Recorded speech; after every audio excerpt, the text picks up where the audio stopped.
I woke up to the same thing I'd been waking up to for weeks. Not a nightmare, not a sound, just a number burned into the darkness like a warning sign. 3:20 a.m. My eyes opened on their own, as if something inside me had been waiting for that exact minute. The room was cold, but not in the normal way, more like the air had stopped moving and decided to settle on my skin. I lay there, staring at the ceiling, listening. The apartment was quiet. Too quiet. No distant traffic, no neighbor's TV, no pipes groaning in the walls. It felt like someone had pressed their palm over the entire building and told it to shut up. I tried to ignore it. I tried to roll over and go back to sleep, but the dryness in my throat wouldn't let me. I sat up slowly and rubbed my face. My hair was damp with sweat. I hadn't dreamed anything, but my chest felt tight, the way it does when you're late for something you can't name. I didn't want to think about it, so I did what I always did. I got out of bed and walked to the bathroom to splash water on my face. The hallway was a tunnel of darkness.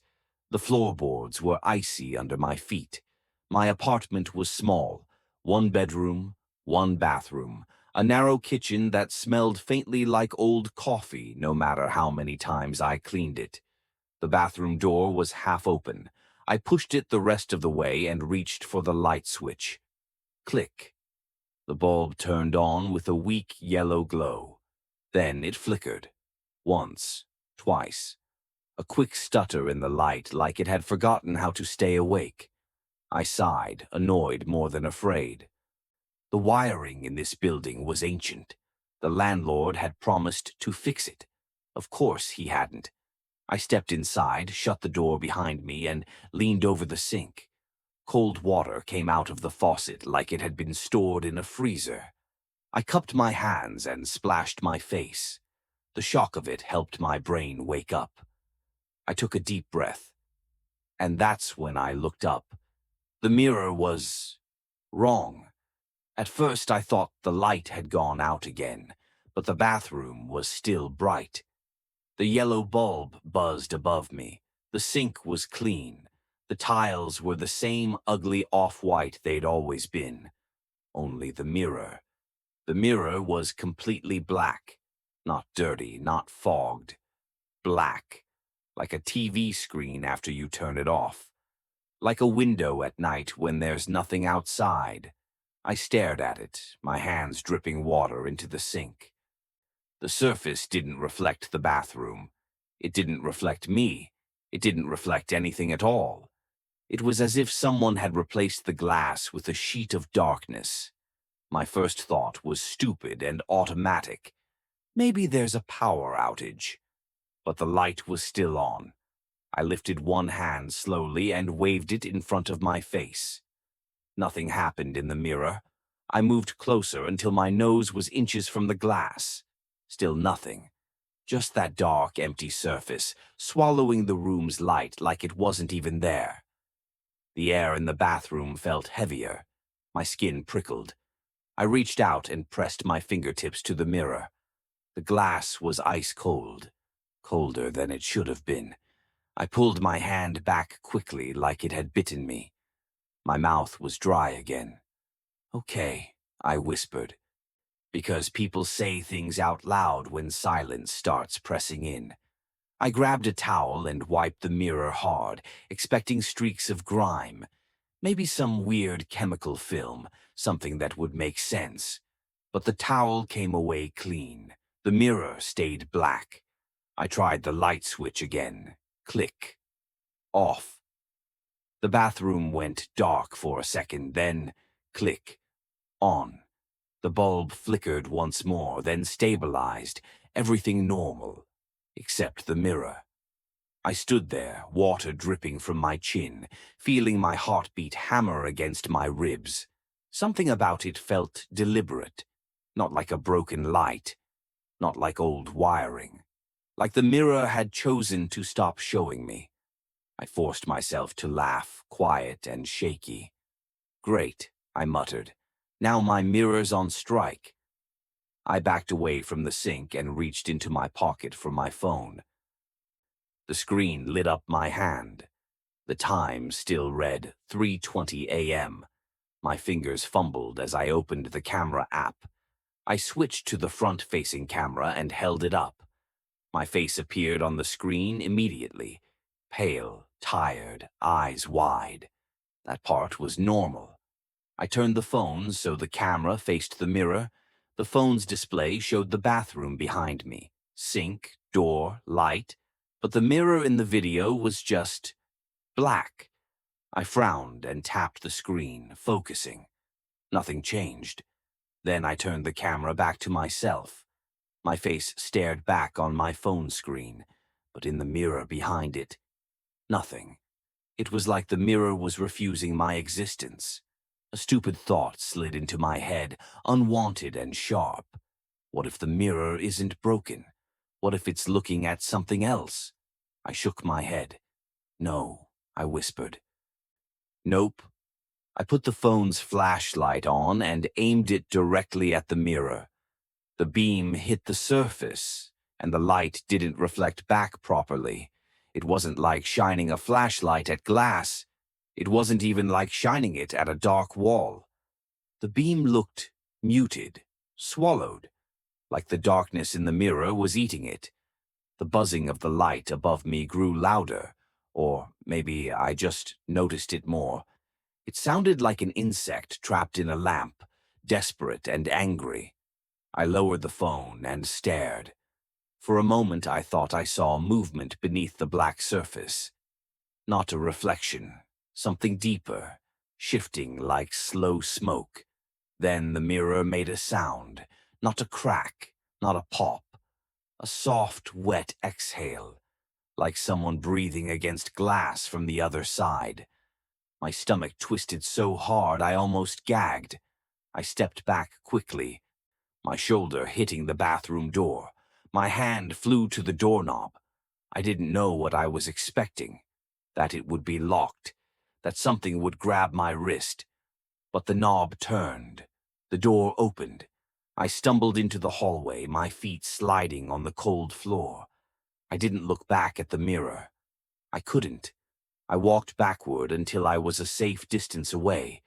Then, like an idiot, I looked. The bathroom light still glowed through the open doorway. And the mirror was still black. It sat above the sink like an open mouth. A shape moved inside it again, slow, patient, like it had all the time in the world. I slammed the bathroom door shut. The click of the latch echoed down the hallway louder than it should have. My heart was racing. I stood there, panting quietly, trying to find a logical explanation fast enough to outrun the fear. Maybe it's a coating, maybe it's moisture, maybe there's something wrong with the glass. Maybe. But my hands were shaking too much for maybe to feel comforting.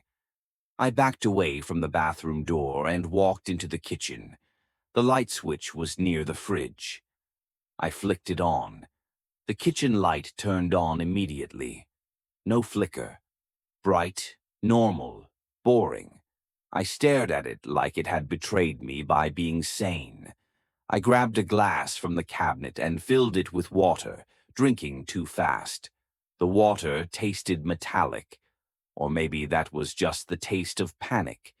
My eyes kept drifting to the hallway, to the closed bathroom door. I wanted to go back to bed. I wanted to pretend none of this happened.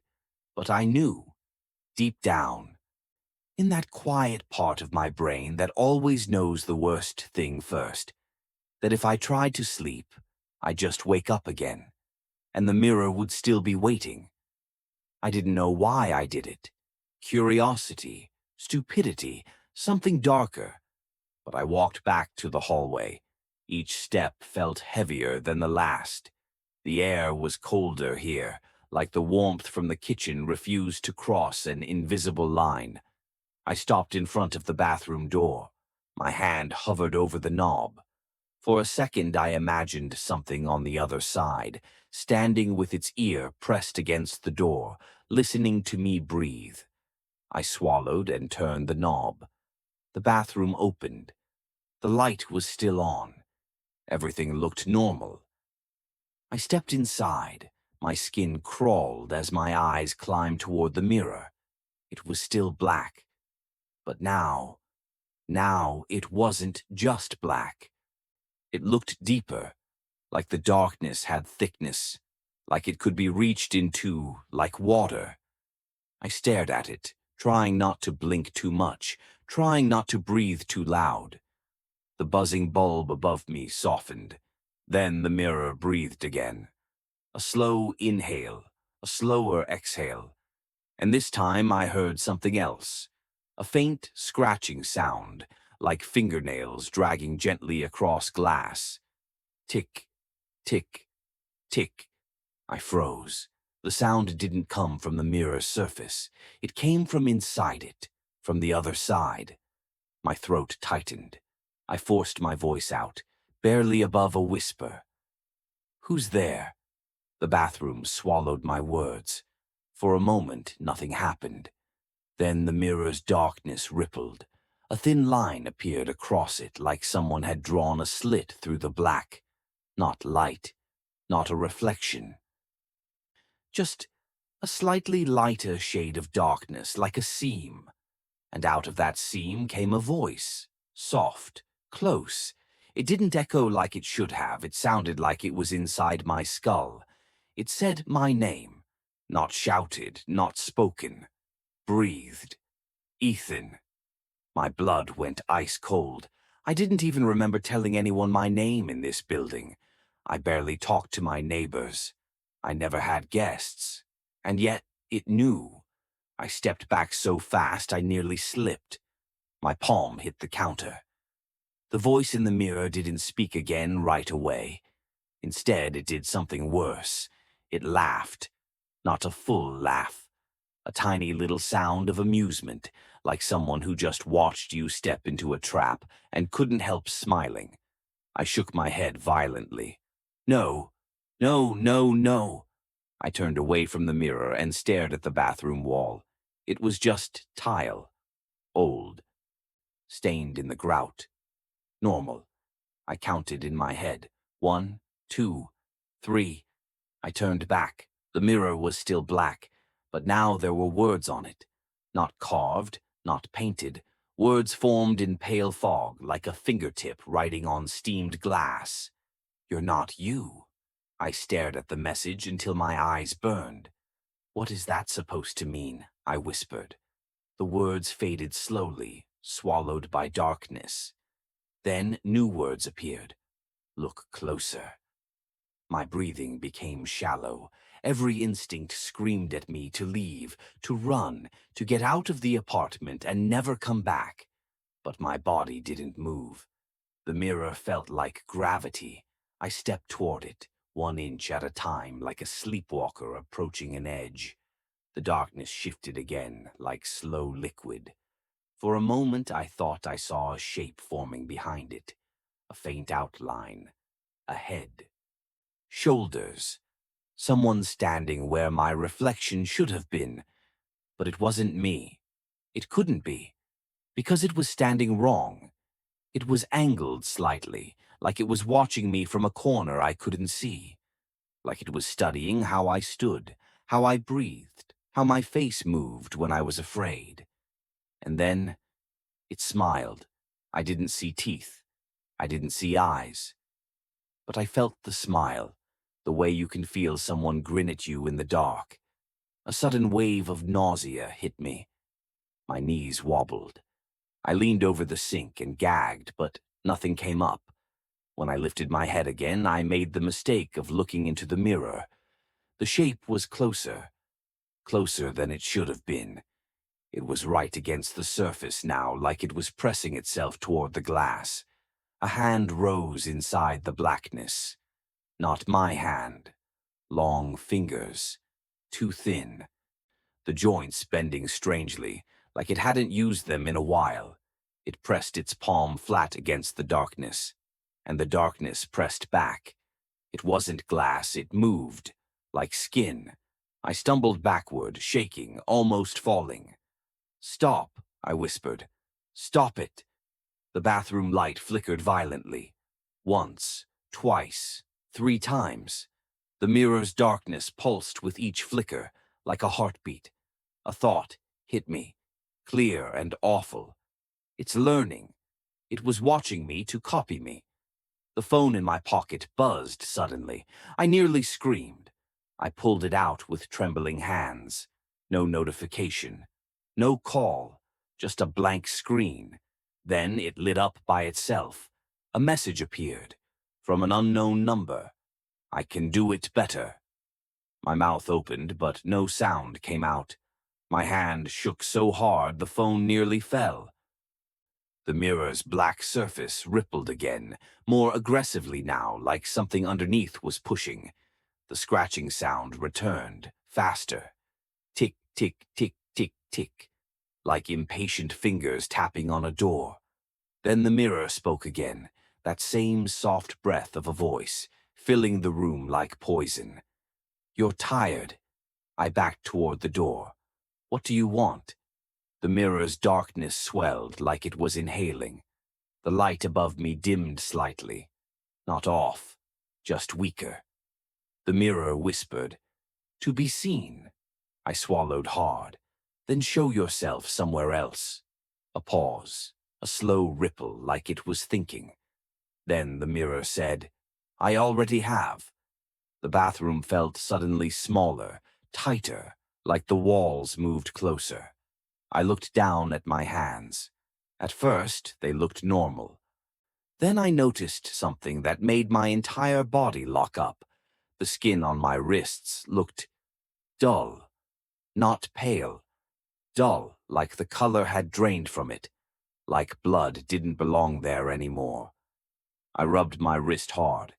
The dullness stayed, and when I blinked, my fingers felt wrong, like they were slightly delayed, like my brain had to send the signal twice to make them move. A memory slipped out of my mind like a wet bar of soap. My phone password. I stared at the screen, confused. I typed what I thought it was. Wrong. I tried again. Wrong. I tried a third time. My phone locked me out for 30 seconds. I stared at my own hands like they belonged to someone else.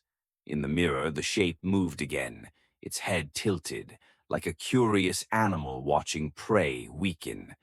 The mirror whispered, "You don't need it." I shook my head. "Get out!"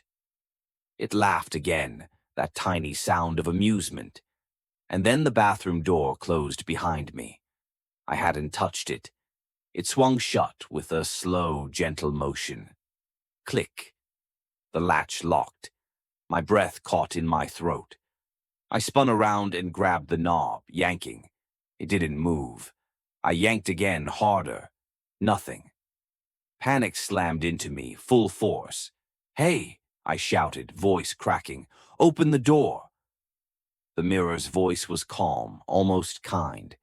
"Why would I let you leave?" I turned back, tears burning my eyes. "Please," I whispered, hating myself for how small I sounded. "Just stop." The mirror's darkness moved like water being stirred. A hand pressed out again. This time it pushed further. The surface bulged outward, stretching like rubber. It wasn't glass. It was a membrane. Something alive. A wet smell filled the bathroom, like old breath and cold metal. I backed away until my spine hit the door. My hands searched frantically for anything, anything to defend myself. My gaze landed on the metal trash can in the corner. I grabbed it and threw it at the mirror. The trash can hit the black surface with a sickening sound. Not a crash, not a shatter. A thud, like hitting flesh. The can bounced off and clattered into the sink. The mirror didn't break. It didn't even dent. It simply absorbed the impact like it enjoyed it. Then the mirror's darkness parted. A circle opened in the center like an eye widening. And behind it was not my bathroom. It was another room. My bathroom, but wrong. The tiles were darker. The light was dimmer. The air looked thick, like fog lived inside it. And standing there on the other side was me. My face, my body, my posture. But the eyes were wrong, too still, too patient. It smiled, slow and confident, like it had been waiting its whole life for this moment. It raised a hand and placed it against the surface from the inside. Our palms aligned with only that thin membrane between us. Cold shot through my arm up into my shoulder. My fingertips went numb. I tried to pull away, but my hand stuck for half a second, like the mirror wanted a taste. The copy of me opened its mouth, and in my own voice it said, "It's okay. I'll take care of your life." The bathroom light flickered violently. The mirror surged forward like a wave. Something grabbed my wrist, not fingers, not a hand. A pressure, a pull, like gravity had teeth. I screamed and dug my other hand into the edge of the sink. My nails scraped porcelain. The pull strengthened. My arms stretched painfully. My shoulder screamed. I fought, shaking, gasping. The sink groaned. Then the faucet turned on by itself. Water blasted out, cold and fast, splashing everywhere. The sound was deafening in the small room. The mirror's darkness pulsed. The copy of me leaned closer from the inside and whispered almost lovingly, "You're so tired. Let go." Something inside me almost did. Not my body, my mind, the part of me that didn't want to fight anymore, the part that wanted sleep so badly it would trade anything for it. For half a second my grip loosened, and the mirror pulled. My feet slid forward, my hip hit the sink. My elbow banged the counter. Pain flashed white through my arm. I clung harder, sobbing now, breath coming in broken pieces. "Help!" I screamed, not sure who I was screaming to. The walls, my neighbors, God. No one answered. The only response was the mirror's breathing. Inhale, exhale, inhale, exhale. Then the copy of me moved. It lifted its free hand and reached behind itself into the dim, wrong version of my bathroom and pulled something forward. A towel. My towel. The one hanging on the rack in my real bathroom. It pressed the towel against the membrane from the inside, right where my hand was clinging. The towel touched my skin, and suddenly my fingers didn't feel the sink anymore. They felt cloth. My grip slipped. I gasped and tried to grab the porcelain again, but my hand slid into the blackness instead. The mirror wasn't solid. It opened like a mouth. My forearm sank in as if the air had turned to liquid. A numb coldness spread up my arm, past my elbow, into my chest. I screamed and yanked backward. For a fraction of a second, I pulled free. My hand slapped the sink. I felt hope flare. And then the mirror grabbed my wrist again, harder. The pull snapped my body forward. My chest hit the counter. The world tilted. The darkness surged like a wave and swallowed my face. Everything went cold. Not just cold, empty, like being dropped into deep water at night with your eyes open. I couldn't breathe. I couldn't see. I couldn't hear anything but a distant humming sound, low and constant. And then I was falling. Not down, sideways, through something that felt like a hallway made of shadow. For a moment I saw my bathroom, my real bathroom, through the membrane. I saw my own body there. But it wasn't mine anymore. The copy of me stepped out of the mirror smoothly, like someone exiting a pool. It stood in my bathroom, dripping darkness instead of water. It looked down at my phone on the counter, picked it up. Its fingers moved confidently, like it already knew the password. Then it glanced toward the door, toward freedom, and it smiled. The last thing I felt before the darkness closed completely was the mirror's voice, soft and satisfied. No reflection, no problem. I don't know how long I stayed in that place. Time didn't exist there the same way. There were no clocks, no light, only that humming sound, faint and constant, like the whole space was alive and breathing. Sometimes I thought I saw rooms beyond the darkness, other bathrooms, other mirrors, other people staring in with terrified faces. Sometimes I heard voices, whispers that sounded like my own. I tried screaming. I tried running. I tried pressing my hands against invisible walls. Nothing changed. The darkness didn't fight me. It didn't need to. It had already won. Back in my apartment, the bathroom light stopped flickering. The bulb steadied into a calm, warm glow. The mirror returned to normal, like nothing had ever happened. It reflected the sink, the tiles, the door. It reflected me, or the thing wearing me. It walked out of the bathroom and into the hallway. Its bare feet made the same soft sounds mine always did. It moved through my home with familiarity. It poured itself a glass of water. It drank slowly, peacefully. Then it sat on my couch and picked up my phone. It opened my messages. It typed with my thumbs, my habits, my rhythm. Can't sleep, but I'm okay. It sent the message to a friend I hadn't spoken to in weeks. Then it leaned back and stared at the dark TV screen, smiling, enjoying the quiet. At 3:20 a.m. the next night, it returned to the bathroom. Not because it needed to, because it wanted to. It stood before the mirror and stared into its own reflection. A perfect match, a perfect copy. It lifted a hand. The reflection lifted its hand too. But then something tiny happened. So small you'd miss it if you weren't looking for it. The reflection blinked, half a second late. And from deep behind the glass, beneath the perfect reflection, something breathed, slow, patient, hungry. The thing in my body smiled wider, like it understood the joke. Because the mirror didn't go dark again. It didn't need to. It finally had what it wanted. A reflection.